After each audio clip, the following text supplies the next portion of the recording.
Selamat datang, Infonomi adalah Infinix Note Edge dan hari ini saya akan menunjukkan kepada Anda bagaimana cara melalui proses pengaturan perangkat ini.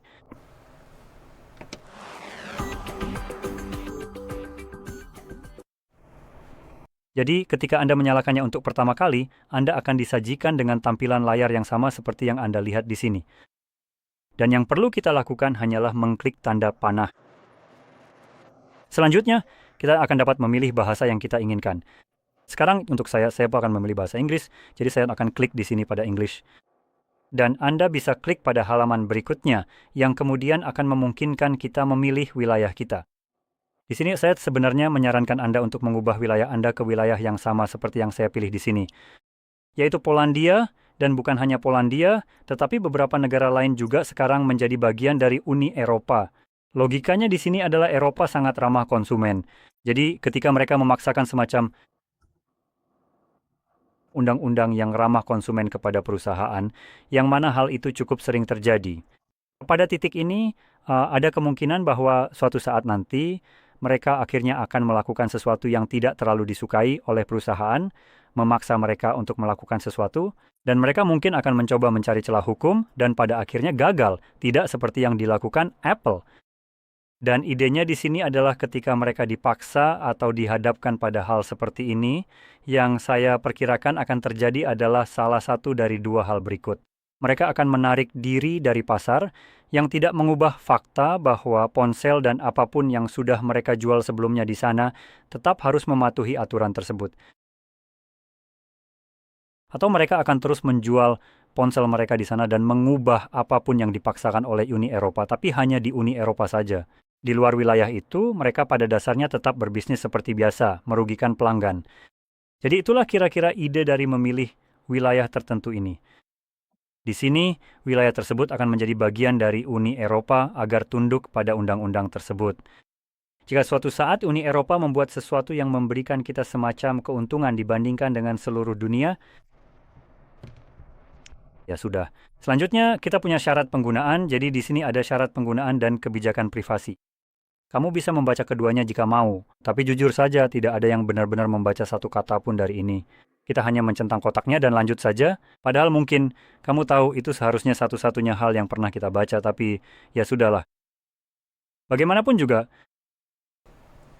di sini kita punya opsi untuk mengatur menggunakan perangkat lain, dan apakah itu akan muncul?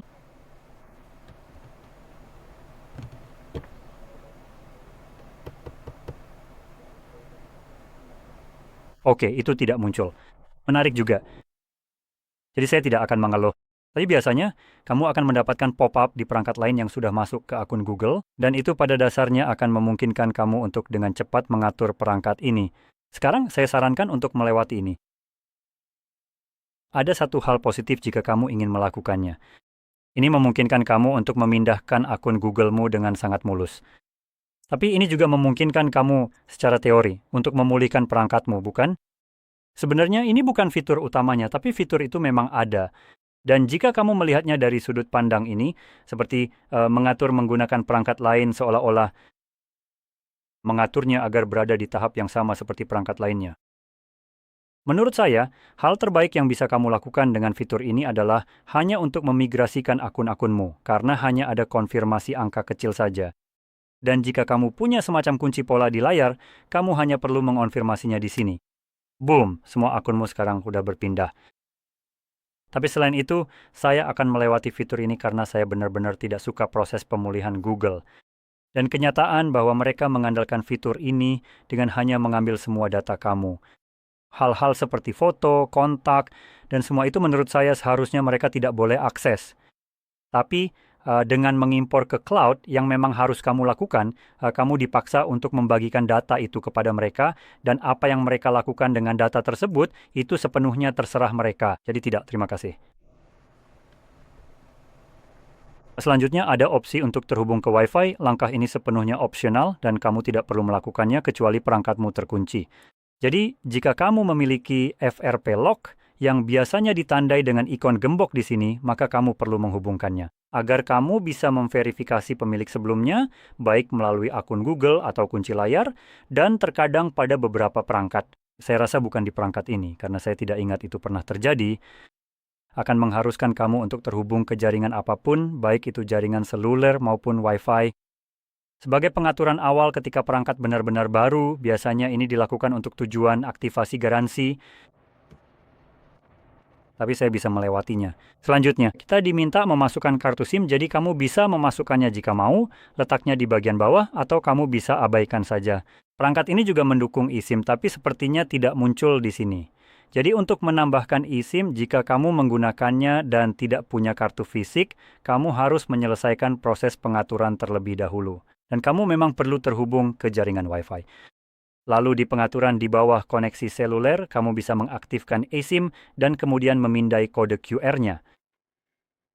Sekarang kita lanjut. Kita punya metode pembukaan kunci, jadi ada beberapa perlindungan seperti sidik jari, pengenalan wajah, dan di bawah kata sandi ada 3 pilihan, PIN, pola, atau kata sandi.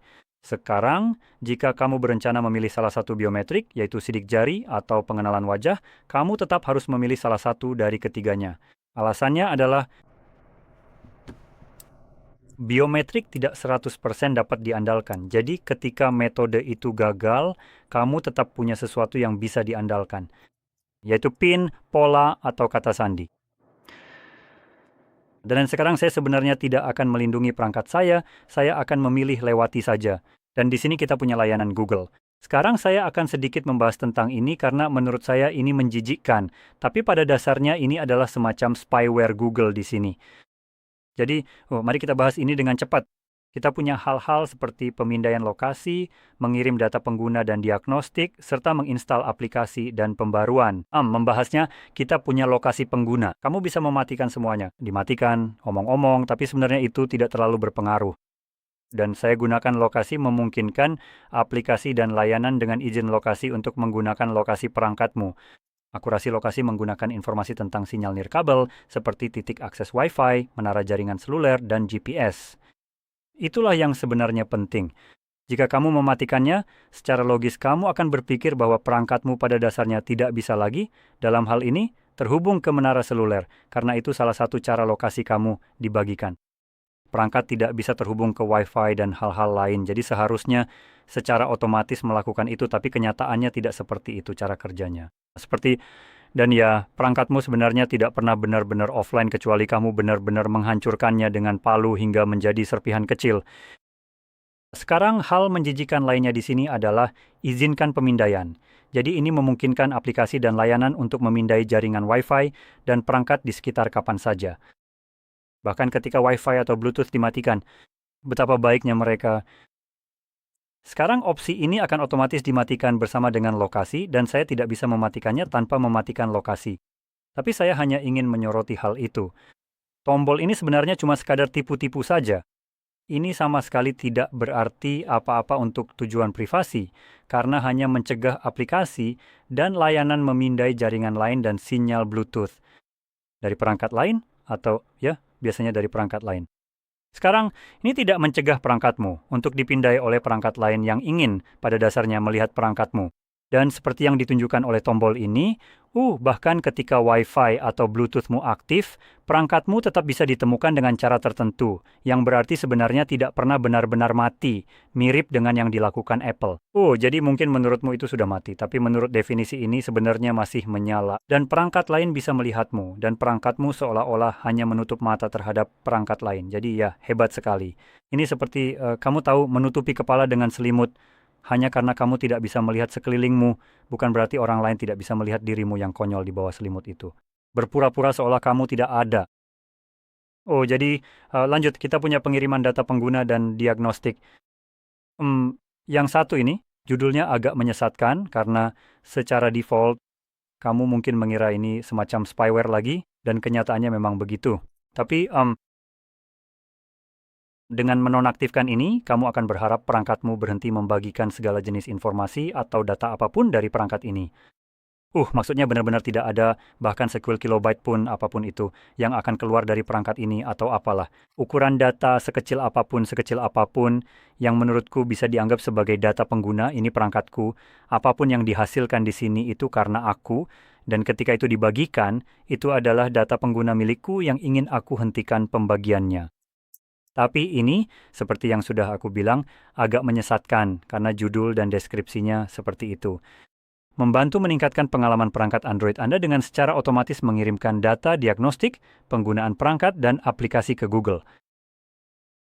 Kenapa kamu mau melakukan ini? Karena peningkatan Android itu bukan tugasmu. Kamu sudah membayar perangkat ini, kamu tidak dibayar untuk membagikan data penggunaan demi memperbaikinya. Aku ingat dulu, kalau kamu jadi beta tester sesuatu, kamu dibayar untuk itu. Sekarang kita hidup di dunia di mana perusahaan ingin kamu membayar mereka untuk jadi beta tester. Bagaimana kalau tidak? Bagaimana kalau urus saja urusanmu sendiri? Kamu bisa membayar semua hal lain ke Google, seperti yang dilakukan semua orang kepadamu. Kamu menjual barang-barang kami, data kami, dan aku ingin melihat pendapatan dari itu. Itu data milikku, aku ingin melihat uangnya. Kalau tidak, kamu bisa urus sendiri, kamu bisa perbaiki Androidmu sendiri dengan uangmu sendiri. Lanjut, sekarang kita punya install pembaruan dan aplikasi. Yang satu ini adalah yang paling menjijikan dari semuanya, karena pada dasarnya artinya adalah, biar aku bacakan saja. Dengan melanjutkan, kamu setuju bahwa perangkat ini juga dapat secara otomatis mengunduh dan memasang pembaruan serta aplikasi dari Google. Itu sebenarnya bagian yang paling penting. Jadi pada dasarnya kamu dipaksa untuk menyetujui ini, kalau tidak, kamu tidak bisa menggunakan perangkat ini. Jadi hal ini sendiri sebenarnya tidak terdengar terlalu buruk karena kamu bisa mematikan pembaruan otomatis dan semacamnya, tapi yang sebenarnya dibicarakan di sini yang tidak disebutkan adalah layanan pembaruan OTA. Layanan yang pada dasarnya bertanggung jawab untuk mendorong pembaruan ke perangkatmu tanpa sepengetahuan atau izinmu. Itu dilakukan di latar belakang. Android adalah proses yang berjalan di belakang layar Android yang tidak pernah kamu lihat atau dengar. Dan sampah ini bertanggung jawab untuk hal-hal positif seperti patch keamanan. Tapi juga ini bertanggung jawab untuk hal-hal seperti jika Google pada akhirnya sejujurnya, saya tidak tahu apakah mereka akan melakukan ini atau tidak. Saya membahas ini seolah-olah mereka akan melakukannya karena mereka pernah menarik kembali. Mereka sepertinya sendiri tidak tahu apa yang akan mereka lakukan, tapi ada ide untuk memblokir kita agar tidak bisa menginstal aplikasi dari luar Play Store demi keamanan kita, karena begitu banyak aplikasi malware. Alih-alih memberikan perlindungan malware yang lebih baik, seperti antivirus, mereka justru menghilangkan kemampuan kita untuk menginstal aplikasi. Luar biasa. Jadi kapan itu akan diterapkan jika memang akan diterapkan? Seperti yang saya bilang, saat ini saya sendiri tidak tahu, saya menyikapinya seolah-olah memang akan terjadi. Mereka mungkin hanya mencoba membahasnya lagi. Itu pun akan dipaksakan kepada kita melalui pembaruan OTA dan tidak ada opsi pembaruan apapun yang bisa saya matikan di pengaturan untuk mencegahnya. Yang mungkin bisa kamu lakukan adalah langsung mengunduh aplikasi yang memungkinkan kamu melihat proses latar belakang ini dan langsung menghapus layanan pembaruan OTA sepenuhnya. Tapi perangkatmu akan menjadi agak rentan terhadap eksploitasi karena hal itu juga. Sekarang mari kita lanjutkan. Selanjutnya, ada layanan rekomendasi yang dipersonalisasi dari Infinix di sini. Jadi ini hanya lebih. Di sini ada program gabung pengguna dan implementasi pengalaman. Mirip seperti yang ada di Google, kamu bisa cek satu persatu dan matikan jika mau, tapi secara teknis semuanya sudah mati. Dan saya akan tidak setuju. Selanjutnya, kita punya Mobile Cloner. Dia adalah aplikasi yang bagus untuk memungkinkan kamu memindahkan data dari perangkat lama yang kamu miliki ke perangkat ini. Dan aplikasi ini menggunakan aplikasi yang disebut Mobile Cloner. Kamu perlu mengunduhnya di ponsel lamamu, selama itu bukan Infinix. Jika itu Infinix, aplikasi ini sudah tersedia dan kamu hanya perlu menghubungkannya. Jadi setelah kamu menghubungkannya, kamu bisa memindahkan semua data aplikasi, dan kontak semua itu. Prosesnya cukup mulus, tanpa rasa sakit, dan cepat. Sekarang saya akan menceletu ini dan melakukan pengaturan tanpa itu. Lalu ada navigasi sistem dengan pilihan gestur atau tombol. Pilih sesukamu, saya pakai gestur. Selesai sudah pengaturannya. Dan selesai. Jadi dengan demikian saya harap video ini bermanfaat untuk kamu dan jika iya jangan lupa untuk tekan like, klik subscribe, dan terima kasih sudah menonton.